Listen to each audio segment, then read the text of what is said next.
What if Samsung's next big flagship ends up with a selfie camera that's worse than before? Yes, you heard that right. As crazy as it sounds, some early rumors suggest the Samsung Galaxy S26 Ultra could get a big camera upgrade on the back, but take a step backward with its front camera. Even though Samsung just launched the Galaxy S25 series, leaks are already coming in about what we might see in next year's Galaxy S26 phones, and some of the details are honestly surprising. First off, let's talk about when we can expect it. If Samsung follows its usual pattern, the Galaxy S26 series will likely arrive in January or February 2026. That's been the trend for several years now. But this time, there might be a twist. Some leaks suggest Samsung might drop the regular S26 model, leaving only the S26 Plus and the S26 Ultra. There's even talk of renaming them to the S26 Pro and S26 Note, especially to highlight the S Pen features. Now about the price. Nothing is official yet, but with how things are going in the smartphone world, there could be a small bump in pricing. Component costs, inflation, and new features usually drive prices up. That said, Samsung might surprise us and keep the prices the same as the S25 series. As a reminder, the Galaxy S25 Ultra starts at $1,299.99 and the base S25 is priced at $799.99. Let's move to the design and display. Samsung changed the look a bit between the S24 and S25, so the S26 might stick with the same design. But there's a possibility we'll see COO display tech in the S26 Ultra. That could mean thinner screens that are brighter and use less power. Now here's where it gets interesting: performance. According to reliable sources, Samsung might go back to using its own Exynos 2600 processor, at least in some regions. But in places like North America, the Galaxy S26 series might still use the Snapdragon 8 Gen 2 Elite chipset. There's even a dedicated task force at Samsung working to make sure the Exynos chips are ready in time. So, will this improve performance? It's too early to tell, but we know Samsung wants to push harder with its own chips. Camera upgrades are also on the way, especially on the back. The S26 Ultra might come with a 200 megapixels periscope telephoto camera, up from 50 megapixels in the S25 Ultra. This can be much better zoomed-in shots. There's also talk of a variable aperture on the main camera. That means the lens can adjust depending on lighting conditions, which helps with both bright daylight and little light photos. But now for the possible downside, the selfie camera. One leak says Samsung might try using an under-display selfie camera on the S26 Ultra. No more punch hole, just a smooth screen. Sounds great, right? But the issue is that under-display selfie cameras haven't been very good. Samsung's own Z Fold 6 has one, and it didn't impress. The image quality just isn't there yet. Some leakers even say it's impossible that Samsung will use this kind of selfie camera in the next 2 to 3 years. Is Samsung rushing into the next big update while still struggling with the last one? While millions of users are still waiting on the buggy and delayed One UI 7, Samsung is already working on One UI 8. But here's the twist: this new version might not be all that new. From what we've seen so far, One UI 8 could just be One UI 7.1 with a new name. Let's break it down. Samsung usually pushes out a point update like 7.1 before jumping to a full version like 8.0, but this year, they're skipping that. Instead of One UI 7.1, they're going straight to One UI 8. And based on early builds tested on the Galaxy Z Flip 6, it looks like most of the features in One UI 8 were already coded into One UI 7. They just weren't turned on yet. One of the best examples is Now Brief. It's a feature that's already in the software on supported devices, but Samsung never enabled it. Now with One UI 8, it's finally becoming available, especially on newer flagships launched this year. So in a way, it feels like Samsung is just unlocking features they were already holding back. Another addition in One UI 8 is log video recording support inside the camera app. This was first introduced on the Galaxy S25 series, but now it's being made available for the Galaxy S24 series as well. But again, this is something that probably could have been added to One UI 7 if Samsung really wanted to. Now that doesn't mean everything is recycled. There are a few actual changes worth mentioning. For instance, Quick Share is getting a refresh. The sharing menu is now split into 2 tabs, Send and Receive.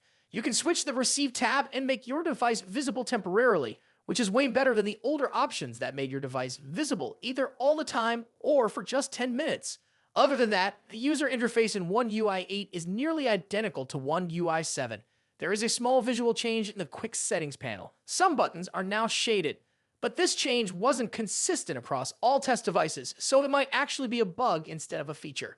Even some of Samsung's apps are getting minor tweaks. In the Gallery app, when you tap the menu button, the options are now surrounded by circles. It looks a bit nicer, but that's about it. The actual functions remain the same. Under the hood, One UI 8 is based on Android 16, so there are going to be some performance and system level changes. But many of the new features from Android 16 won't matter for Samsung users. Why? Because Samsung already offers a lot of them. For example, Android 16 adds lock screen widgets, but Samsung users already have that with One UI 7. So a lot of what's new in Android 16 might feel like old news to Galaxy phone owners. So the big question is, when is One UI 8 actually coming? Samsung is expected to launch One UI 8 on the Galaxy Z Fold 7 and Z Flip 7, which are coming soon. The update could also roll out to current Galaxy devices within the next 3 months. But don't get your hopes up for a beta program. There's talk that Samsung may skip that altogether. At the moment, One UI 8 is still being tested, so we could see more updates before the final version arrives. Did you hear the rumor that Samsung might put a weaker chip in the Galaxy Z Fold 7? Well, it turns out that's not happening. Samsung is going all in with the full 8-core Snapdragon 8 Elite processor, the exact same one that's powering the Galaxy S25 lineup. That's now confirmed thanks to a benchmark result that puts all the earlier doubts to rest. Let's take a quick look at where this rumor even started. There were talks online about Samsung possibly using a 7-core version of the Snapdragon 8 Elite in the Z Fold 7. The reason behind this: foldable phones usually deal with more heat buildup because of their design, so some believe Samsung might go with a slightly toned down chip to avoid overheating. And to be fair, that idea wasn't completely wild. There is a version of the Snapdragon 8 Elite with 7 cores, specifically made for foldable phones. So when that rumor started, it made sense to some people. Using a chip that runs a little cooler could help with battery life and thermal control. But here's the problem. When you're spending almost $1,800 or more on a phone, you don't want something toned down. You want top-tier performance. Anything less would feel like a downgrade. People expect the Z Fold series to deliver the best of everything, and a weaker processor would definitely fall short. Thankfully, we now have proof that Samsung is not cutting corners here. The Galaxy Z Fold 7 will have the same 8-core Snapdragon 8 Elite for Galaxy version used in the Galaxy S25 series. That means high clock speeds, strong graphics, smooth multitasking, and fast performance. Everything you'd expect from a premium flagship. On top of that, the phone will also come with One UI 8 pre-installed, running on Android 16. So you're not just getting top hardware, you're also getting Samsung's newest software right out of the box. The combination of fast performance and updated software will give users the full premium experience. Now, looking back at that earlier rumor, it's clear that it was never based on anything solid. There were no leaks from trusted sources, and Samsung never hinted at using the 7-core chip. It was just the rumor mill doing what it does best, spinning stories. Still, it's understandable why people were concerned. Foldable phones are still relatively new, and they often face design challenges that regular smartphones don't. Cooling is one of those problems. So, when talk about a weaker chip started making the rounds, it raised a lot of questions. But Samsung has now cleared those doubts without saying a word, just by showing what's actually in the device. The Galaxy Z Fold 7 is expected to launch later this summer. Along with it, Samsung will also be introducing the Galaxy Z Flip 7 and the new Galaxy Z Flip FE, a more affordable clamshell-style foldable. It looks like Samsung is working hard to cover every price range with its upcoming foldables. So if you were worried that the Galaxy Z Fold 7 might come with something less powerful, you don't need to anymore. Samsung is sticking with its best chip, and that's exactly what people want to see in a phone that's expected to cost over $2,000, especially if import taxes go up later this year. In short, the full-strength Snapdragon 8 Elite is confirmed for the Galaxy Z Fold 7. No downgrade, no performance gap, and no missing features, just a powerful foldable phone that delivers on all fronts. If you found this video helpful, make sure to give it a thumbs up and subscribe to our channel for more updates on Samsung, foldables, and all the latest tech news. Thanks for watching, and I'll see you in the next video.